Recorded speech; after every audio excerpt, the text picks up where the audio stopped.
Racist neighbor tries to shut down family BBQ, but dad's secret shocks. Everyone, true story. It was a warm Saturday afternoon in a quiet Massachusetts suburb, and the Johnson family was in high spirits.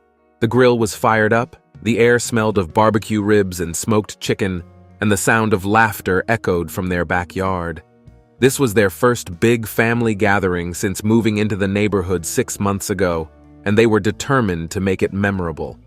But before we dive into what happens next, I'd love to know, where are you tuning in from today? Drop a comment below. Mark Johnson, a 43-year-old father of 3, stood by the grill, flipping burgers with practiced ease. His wife, Lena, was setting up the table with homemade coleslaw, potato salad, and corn on the cob. Their children, Emily, 10, Jackson, 8, and Maya, 6, ran around with their cousins, their joyous shrieks blending with the upbeat rhythm of Motown classics playing from a Bluetooth speaker. However, not everyone shared the Johnsons' joy. Next door, Margaret Holland, a 55-year-old woman with a penchant for strict order and silence, glared through her curtains. To Margaret, the Johnsons were a nuisance, their music too loud, their children too boisterous, and their very presence in her peaceful neighborhood an affront. Margaret prided herself on keeping things the way they've always been, and she wasn't about to let her new neighbors disrupt her routine. As the party continued, Margaret's irritation grew. She stepped outside, her sharp heels clicking against her perfectly manicured patio. She marched to the fence dividing their properties, her face twisted into a scowl. "Excuse me," Margaret called out, her voice cutting through the laughter. Mark turned from the grill, his easy smile fading slightly. "Oh, hello, Margaret. Can I help you?" "Help me?" Margaret scoffed. "You can help me by turning down that noise. This is a neighborhood, not a concert venue." Mark glanced at the speaker. The music wasn't particularly loud, and it was still early in the afternoon. "We'll try to keep it down, Margaret, but it's a family gathering. We're just enjoying ourselves." Margaret's eyes narrowed. "Well, your enjoyment is ruining my afternoon. This is unacceptable, and if you don't stop, I'll have no choice but to call the police." Mark held his composure. "With all due respect, we're not doing anything wrong. We have a permit for the barbecue, and it's within the noise ordinance hours." Margaret huffed and stormed back into her house. Moments later, she emerged with her phone in hand, glaring at the Johnsons as she dialed. "Hello, police?" she said loudly, ensuring everyone could hear. "I'd like to report a disturbance. My neighbors are hosting some loud party and it's getting out of hand. Please send someone quickly." The mood in the Johnsons' yard shifted. The laughter died down, and a few of the older family members exchanged uneasy glances, but Mark remained calm. "Everyone, don't worry," he said, his voice steady. "Let's keep enjoying ourselves." About 15 minutes later, a patrol car pulled up to the curb. 2 officers stepped out, their faces neutral as they approached the backyard. Margaret emerged from her house, triumphant. "There they are!" she exclaimed, pointing at the Johnsons. "This noise is unbearable. It's disruptive. And I don't even know if they have a permit for this." One of the officers raised a hand to calm her down. "Ma'am, we'll handle it." Mark stepped forward, holding his hands out in a gesture of cooperation. "Good afternoon, officers. I'm Mark Johnson. We have a permit for this barbecue and the music is within the legal limits. You're welcome to check." The officers looked at each other, then at Margaret. "Do you have the permit handy, sir?" Mark nodded and retrieved the paperwork from a folder near the grill.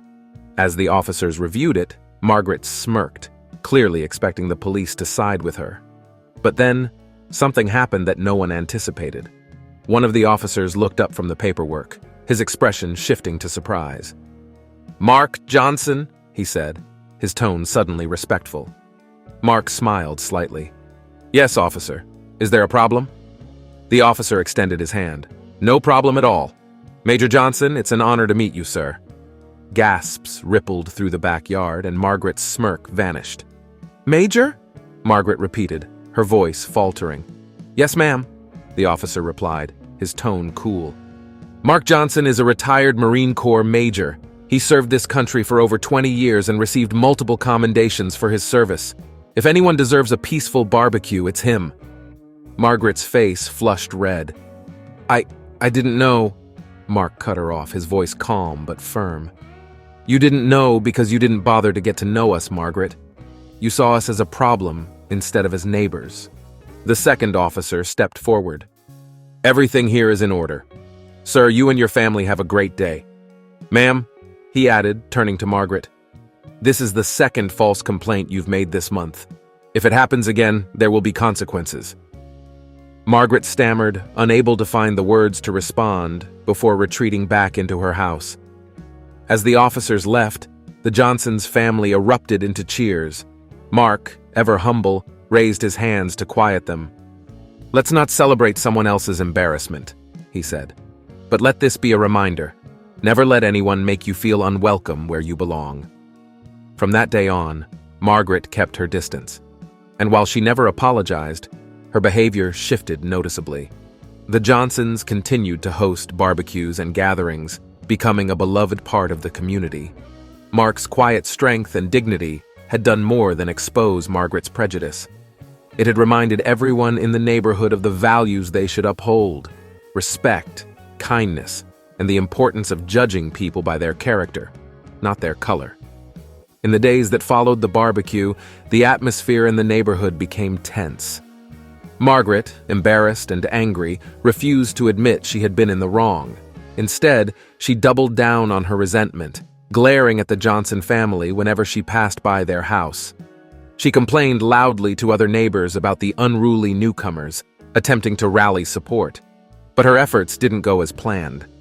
The story of her humiliating encounter with the police had spread quickly, and most of the community wasn't on her side. Instead, many neighbors began reaching out to the Johnsons, apologizing for Margaret's behavior and expressing their support. One afternoon, Mark was outside mowing the lawn when an older couple from down the street stopped by. "Mr. Johnson," the man said, extending his hand, "we just wanted to say how sorry we are for what happened. Margaret doesn't speak for the rest of us." Mark shook his hand with a polite smile. "Thank you. It means a lot." "Actually," the woman chimed in, glancing nervously at Margaret's house, "she's been going door to door, trying to get people to sign a petition to limit large gatherings in the neighborhood. But most of us have refused. We won't let her get away with this." Mark nodded, his calm demeanor unshaken, but inside, he was growing weary of Margaret's relentless hostility. Later that week, another escalation occurred. Mark returned home to find a notice taped to his door. It was an official-looking document claiming the Johnsons were in violation of a noise ordinance and threatening legal action if it happened again. Mark frowned, studying the letter. Something about it seemed off. He brought it inside, showing it to Lena. "This doesn't look right," Lena said, her voice tinged with concern. "Do you think she could have done this?" "I wouldn't put it past her," Mark replied. That evening, Mark made a few phone calls. First, he reached out to a lawyer friend who confirmed his suspicion: the document was fake. Next, he called the local police department, reporting the incident. The officer on the line assured him they would investigate and advised him to document everything. By the following morning, the Johnsons' doorbell camera captured Margaret sneaking up to their porch with another letter. This time, she was caught red-handed. Mark watched the footage with a grim expression. "Enough is enough," he said to Lena. "She's not just being difficult, she's breaking the law." Armed with the evidence, Mark contacted the police again, filing a formal complaint against Margaret for harassment and forgery. When officers arrived at her door later that afternoon, Margaret's face turned pale. She tried to deny everything, but the video footage didn't lie. Margaret was issued a citation and warned that any further incidents would result in criminal charges. The confrontation left her furious and humiliated, but Mark wasn't done yet. That weekend, Mark invited a local community leader to visit his home. Pastor Richard, a well-respected figure in the town, had long advocated for unity and inclusivity. Together, they planned a neighborhood event, a block party aimed at fostering connection and understanding among all the residents. When Margaret saw the flyers circulating about the event, her face twisted in disdain. "A block party," she muttered to herself. "Not on my watch." On the day of the party, Margaret stayed inside, peering through her curtains as neighbors gathered on the street. Tables laden with food stretched across the block, children played games, and music filled the air. Mark stood at the center, warmly greeting everyone. Pastor Richard took the microphone, addressing the crowd. Today we celebrate community and the values that bring us together: respect, kindness, and the belief that everyone deserves to be treated with dignity. The crowd cheered, but Margaret's simmering anger boiled over. She stormed outside, yelling, "This is a joke! You think this is going to fix everything? You're ruining this neighborhood!" The party fell silent, all eyes turning to Margaret. Mark stepped forward, his voice steady and calm. "Margaret, we invited you to join us. This is about building bridges, not tearing them down. But if you choose to stand apart, that's on you." Margaret opened her mouth to retort, but found herself lost for words. The crowd began to clap, their support for Mark resounding. For the first time, Margaret realized just how isolated she had become. Over the next few weeks, Margaret's behavior changed. She stopped glaring at the Johnsons and withdrew from her usual antics. Word spread that she had been fined for her harassment, and her once influential voice in the neighborhood was now barely a whisper. Meanwhile, the Johnsons thrived.